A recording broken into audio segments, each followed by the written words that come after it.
I started my career earning 12,000 per month sa isang top car dealership dito sa Philippines when I was 20 years old. Naaalala ko pa rin yung feeling na I'm living paycheck to paycheck, month to month, without saving anything. And then naalala ko every paycheck, yung thought process ko lang noon, how would it actually feel if I started earning 6 figures per month? And at the same time, imagine mo yung things na pwede mong bilhin, yung freedom na makukuha mo along with it.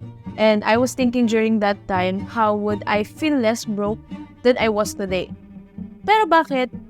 Based on data, most of the Filipinos right now are living paycheck to paycheck. A study from Bangko Sentral ng Pilipinas says that 63% of Filipinos are still living paycheck to paycheck. And even yung mga 6 figures earner natin, they still feel like they're broke. And why when I started earning the 6 figures per month, it still felt the same like I was earning 12,000 pesos back then. In this video, I will be sharing with you the top 3 things where I went wrong, why I still feel that way.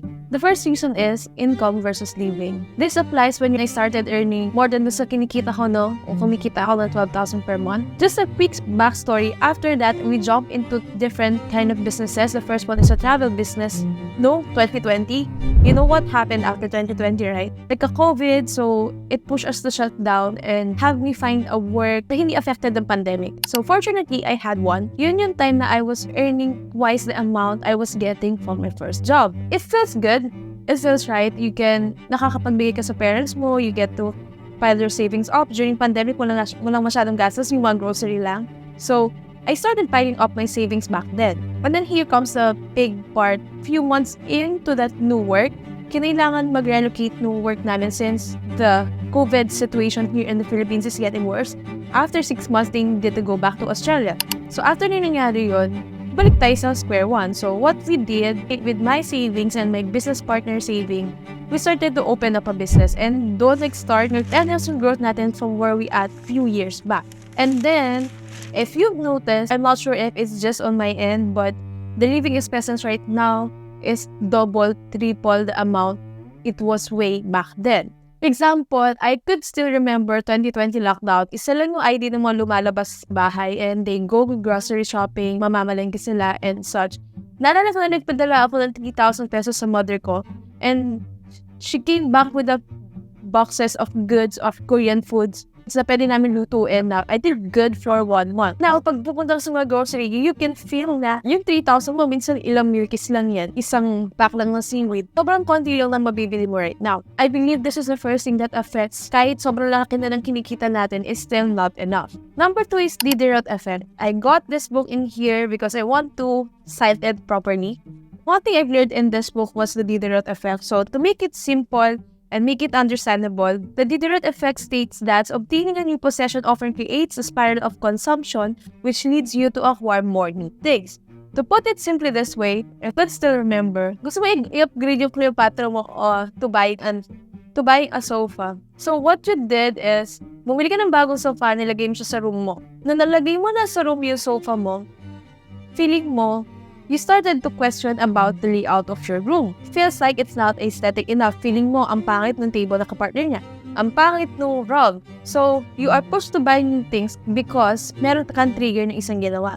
So, applying that in life, hindi natin aware na we're experiencing that because we think it's just small purchases every now and then but you didn't know it's piling up to na something na kailangan ma-feel ng sarili mo, masanay ka doon sa lifestyle na yon. So when you're experiencing the Diderot effect, we are not aware of what's happening. And yun yung nagiging reason why nagpa-pile up. Another example here sa culture natin sa Pilipinas, mababa pa rin naman yung may hawak ng mga credit card holders here, but the statistics is much better than the way it was few years back. Madami ng credit card holders ngayon and they trying to opt in on installment plans when they buy new appliances, TV, purchases, refrigerator or what. They try to kaskas it every time and opt into installment because it feels like it's small. And then, they don't notice na once na nag-pile up yun, nagsasabay-sabay yung bills natin when you're trying to pay. And that's why sometimes earning 6 digits figure is not enough. We personally experienced this. I could still remember, umalis ako sa bahay ng parents ko when I was 21 and with my best friend, we rented a 300 square meter home with 2 parkings, a good backyard, and 3 super large bedrooms to stay in because at that time, we believe we can afford that. use because we're earning that much and it won't hurt. And yung thought process namin nun, because the 300 square meter of that, meron siyang place ng 100 square meter na warehouse where we do our business activities. When I transferred on that house, the biggest example of did-it effect was, syempre, empty yung house na pupuntahan mo. So we started buying tables, so we started buying beds, we started buying things to make us comfortable.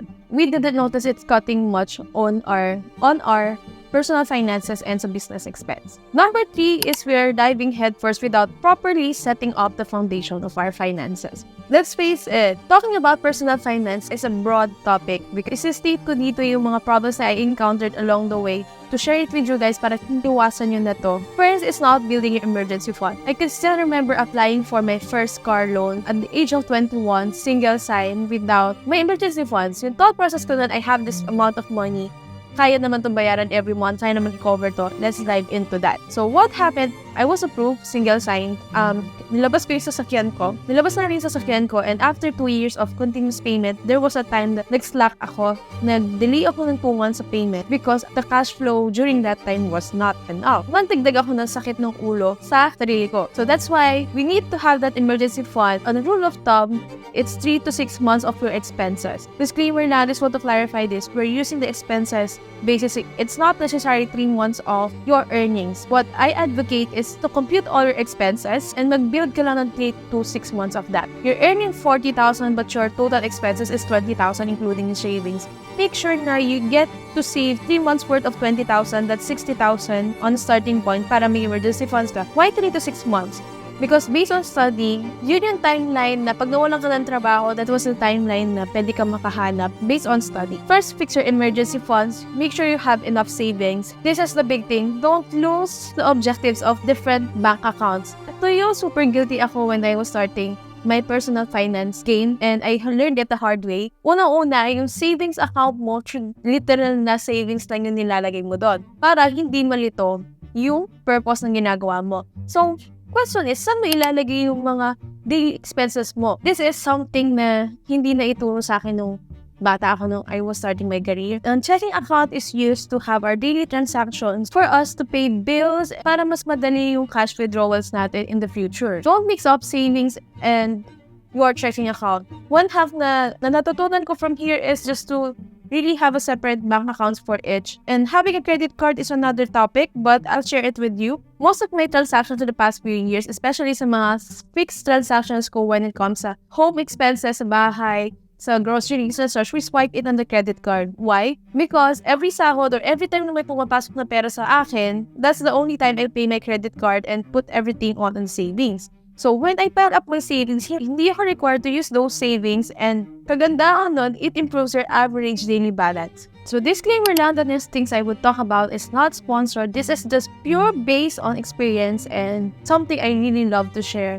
So, if you are started to earn 40,000 pesos and above, or earning 6 digits per month, you might want to listen to this. For you to open different types of accounts, sobrang hirap nun na isa-isa mo pa siya gagawin. I learned was to open an all-access account from Security Bank. Hindi ito sponsored, clear ko lang. One thing I love about the Security Bank all-access account is, as the name itself says, it's an all-access thing. The best thing about this is you get your checkbook, you get your passbook, at meron kang kasamang everyday debit card. So, it comes on the package of having one. So, gandahan pa neto, they give you free life insurance coverage based on the savings you got. Why do I love this? Di ba ang sabi ko, we need to separate the savings from the mga fast-flowing money natin. So, this one, literal na everyday use, kaya it's everyday card. So, dito sa ATM na to, dito halos lahat pumapasok yung expenses natin and you can track it inside your passbook. And the good thing about this one is the checkbook. Bakit gusto ko niya magkaroon kayo ng checkbooks as young as you can? Because when you started applying for home loans, for car loans, sometimes they require you to have a checkbook. Less hassle na to for you because you're piling up everything on all one account. It's super useful. Pating na nga yung second checkbook ko. If you would notice, more than half na yung nagamit dito. These are all from different transactions. It's super helpful. Hindi mo na kailangan kumuha ng panibago. By the way, for you to apply on this account, you will be needing to deposit 25,000, which is afford mo yun kasi you're earning the 6 digits now. Opening balance is 0, but the maintaining balance is 25,000. The good thing about this one, na hack na isa pa, you can have them hold the 25,000 on your savings account para isyuhan ka ng credit card na you can use on daily transactions. Ano bang good thing about it? If every time na may expenses ka, you swipe it on your secured credit card. So parang hinuhold yung pera mo as your credit limit para may magamit ka. I'm just suggesting this to those who doesn't have credit card yet. If meron ka na, good for you. But that's a starting point if you want to pile up your savings without touching it. Hindi mo magagalawin 25,000. So lahat ng expenses na ginagawa mo every month, you swipe it here. I-swipe mo siya dito sa credit card na to, and every sahod or every time na may pumapasok na pera sa'yo, you just pay that in full. Pay that in full.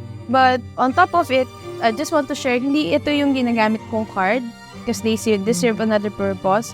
We got one here from Security Bank as well. From Security Bank as well, it's a gold card from them. What I did is this is also connected to my checking account para dito na lang yung system ng expenses ko and all. I got more to share. Ang daming pumuputok sa ulo ko, and with that, we'll create another video on it. I just want to end this that I want to cite one of my favorite businessmen of all time, and sa-side ko lang talaga siya kasi crush ko siya. Kidding aside, and sabi ni Iman Gadzi, slow success builds character. Fast success builds ego. So don't pray for it to come quick. Instead, pray for it to have the wisdom to make it stick. And with that, if you're new to this channel, subscribe, and I'll see you on the next video.